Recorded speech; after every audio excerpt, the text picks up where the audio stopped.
Yo, what's going on, guys? Anthony here. Got a quick one for you today. In today's video, I'm going to be breaking down my CBO cost cap testing strategy. And this is a very quick preview for you guys on YouTube. You guys are getting this literally before my course members are. And this is going to be the new standardized way that I'll be testing every single product from here on out. So this is my most updated testing strategy. I know you guys are probably like, okay, here he goes again, another testing strategy video. But, cost caps, to be completely transparent, were something that I've only recently started experimenting with over the last few months, but I've been loving the results. And after getting great results with cost caps, I've been obsessed with trying to figure out what is a standardized way to be able to maximize the benefits of using cost caps for dropshippers, which is number one, the reduced downside by setting a cap that will not spend unless it is going to get conversions at least our break-even cost or below. And number two is going to allow you to be able to test creatives and build off of the initial campaign in a really systematic and effective way. And this is the strategy that I have settled with. And I would encourage you guys, for every single product that you're testing, if you're interested in using cost caps and saving a bunch of money and only putting your money behind products that are actually going to win, using this cost cap testing strategy. So we're going to walk through it really quickly. And we'll go through this and kind of explain the thought process. It's pretty straightforward.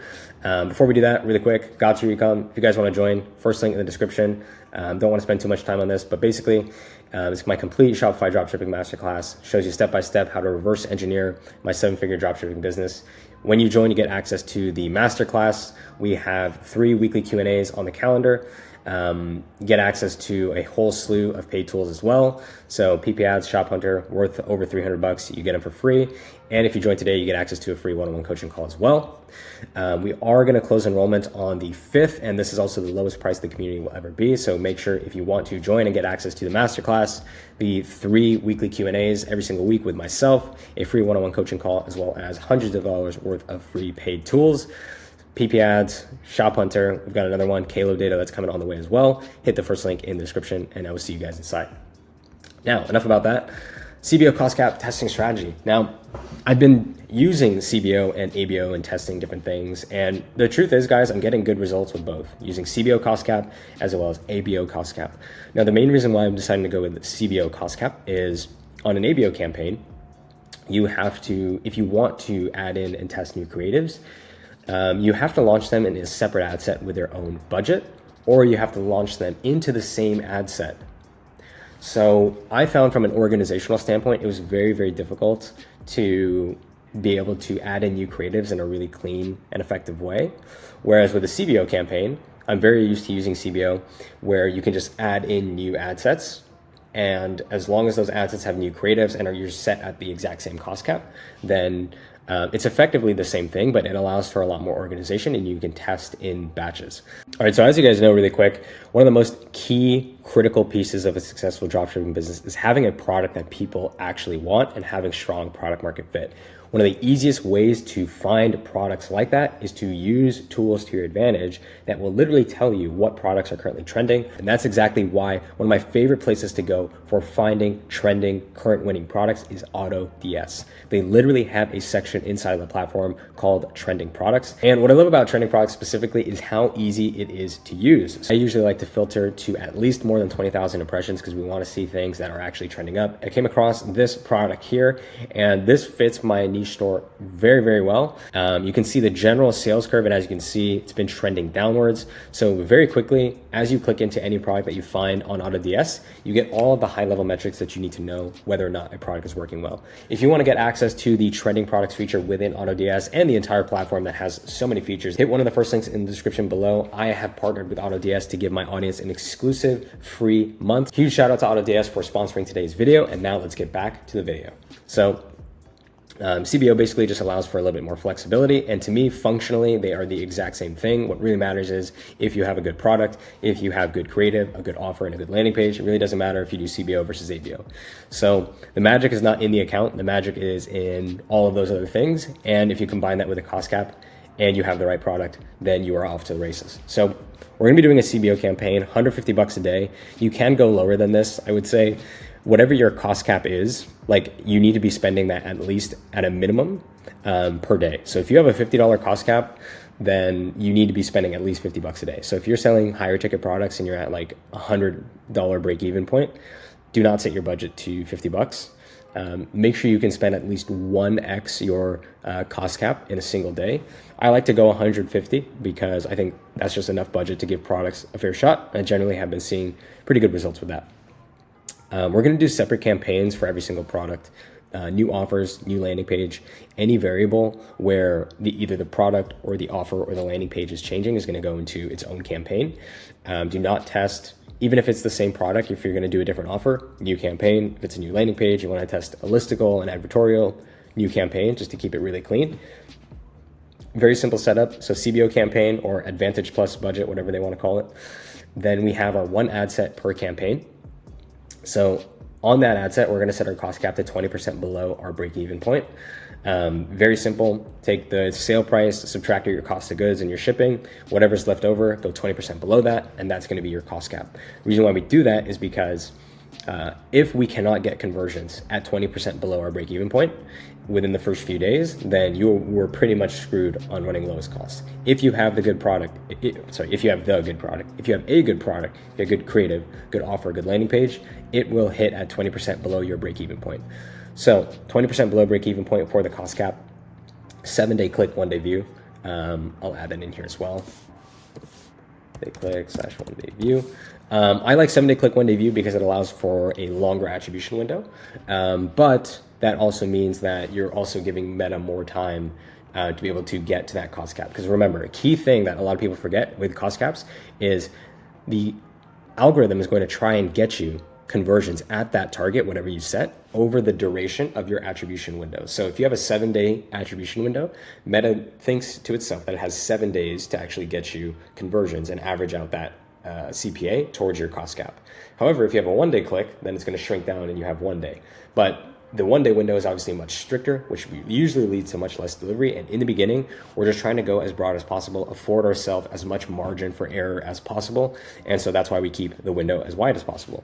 Then we do broad targeting, Advantage Plus audience. I don't touch anything except for the countries. I don't even touch age at this point or gender. Just leave everything completely broad, throw in the countries that I want. And for this first ad set, we're doing a minimum of 3 images and 3 videos and or 9 to 12 total ads. You need to be testing a variety of content, content styles in your launch campaign because you do not know what is going to perform best. I have seen images that take 30 seconds to create, spend. I have seen videos that take 4 hours to create, get spend. I've seen videos that are literally downloaded from PP ads, get spend. You really have no clue. And if you only test with 1 ad or 2 ads, you are significantly reducing your chances of success. What you could think about is the more creative that you have, or the more quality creative that you have, the more opportunities you are giving Meta to be able to have something that can actually go into the auction and get you conversions at your 20% below break-even point. So you can imagine, it's basically like if you were in, like for those of you guys that watch the NBA, in the 3-point shooting contest, instead of having, you can think of your creatives as the total number of like shot attempts you have. So in the 3-point contest, let's say, you only have 2 creatives. Well, now you only have 2 attempts to score points. But if you have 6 creatives, you could think of it as now you have 6 attempts to be able to score points. So the more attempts or the more shots on goal that you have, obviously the bigger the chance of success and the more likely that the product is going to spend. So this is the exact campaign setup. You can copy paste this into your accounts today. Some thought process here. Our primary goal with this initial campaign is we're fishing for what we call product market fit. And in other words, if we have chosen a product that people actually want, and guys, this is the 80% of the foundation of a successful dropshipping business. A lot of the times, beginners that scale up really aggressively, and we're talking from 0 to a few $1,000s a day or to $100K a month, is they stumble upon a product that is just an absolute winner that people love and they have really strong product market fit. And a key thing here is product market fit, strong product market fit can compensate for a subpar creative, subpar offer, subpar landing page, but the reverse is not true to anywhere close to the same extent. So a subpar sorry, talking too fast. Strong creative, strong offer, strong landing page cannot compensate for a product that nobody wants. You could think of it as no one wants a newspaper in 2024. I don't care if you do a buy one get one 50 off, or buy one get 50 free newspapers, or buy one get a lifetime of newspapers. No one cares because no one wants the product. And that's the key thing with this testing campaign, is we're trying to get product market fit right from the get-go. And spend is the key metric here, guys, because we have our cost cap. So we're telling Meta what we want. And if Meta is not spending, that is Meta saying, I cannot get you what you want. So if Meta is spending, that is Meta telling us, I can get you what you want. And that is the key metric on spend. I don't look at CPC, CPM, CTR. I don't look at any of the soft metrics. The only thing I'm looking at in the initial testing campaign is spend, because that tells me whether or not Meta thinks it can actually get me what I want. And if it can, I don't care if the cost per click is $4, $5. If it's spending consistently and hitting my daily spends, totally fine with that. And if the campaign isn't spending after 1 to 3 days, we move on. We're looking for products that have strong enough product market fit to spend on day 1 through 3. And when I say we move on, that could either be you test a new offer, you test a new landing page, you test a new batch of creatives. So the creative, the offer, and the landing page are the 3 main variables that you should be testing and looking to change. And remember, guys, if Meta isn't spending, it's a you problem. It's not a Meta problem. Meta has trillions of data points. It knows if it can spend within the first few hundreds of impressions based on everything that you've given it. And if it is not spending within the first 3 days, you got to give these campaigns a little bit of time. But if you get a lot of spend day 1 and you see the spend taper off day 2, day 3, and eventually you're at 0, there's something wrong with your offer, your creative, your landing page. And I would try and fix them in that order. Go to your, I actually don't even know what order I just said, but offer, number 1, can have the biggest difference maker, then creative, and then landing page. But you should have your landing page really dialed in. Like, you should have a really solid product page for every product that you test. And if you're in God Tier Ecom, you guys are using the Shrine theme that is literally pre-built for you with conversion rate optimization principles implemented, so you don't even have to worry about that. But your creative and your offer, those are the 2 main things that you should be testing. I would not do any more than 2 to 3 rounds of different offer testing or product testing or creative testing. If you do a few rounds of offer and creative testing and you still can't get it to work, it's time to move on to a new product. And every single one of these campaigns is basically like one shot on goal for your product testing. And if you've built a niche store, you can literally set up as many of these campaigns as possible and test as many products as you want. And the products that are good are going to get spend. The products that are not going to spend. So that is everything I have to say on this video. If you guys enjoyed, make sure to leave a like, comment, and subscribe. This is my most updated dropshipping CBO cost cap setup for testing products in 2024. This is what I'm going to be rocking with when I'm testing products, when I'm doing the road to 100K series, as well as I'm actually going to be updating my course later today with this knowledge, but gave it to you guys first because you guys are subscribed and been on the channel for a while. So I'm going to be updating the course with this information here, but wanted to make sure you guys had it as soon as possible so you could see where I'm at. Obviously, I've done lots of testing strategy videos in the past, but trust me when I say this, guys, this is one of the last ones that I will ever do, or probably the last one that I will do, just because I've been testing with so many different types of strategies and ultimately wanted to come down to something that is easy to replicate, systematic, and very easy to understand that still implements cost caps and all the other things that I've talked about in previous videos. So if you got a ton of value out of this, make sure to leave a like, comment, and subscribe. I read all the comments, so appreciate all the feedback on the videos.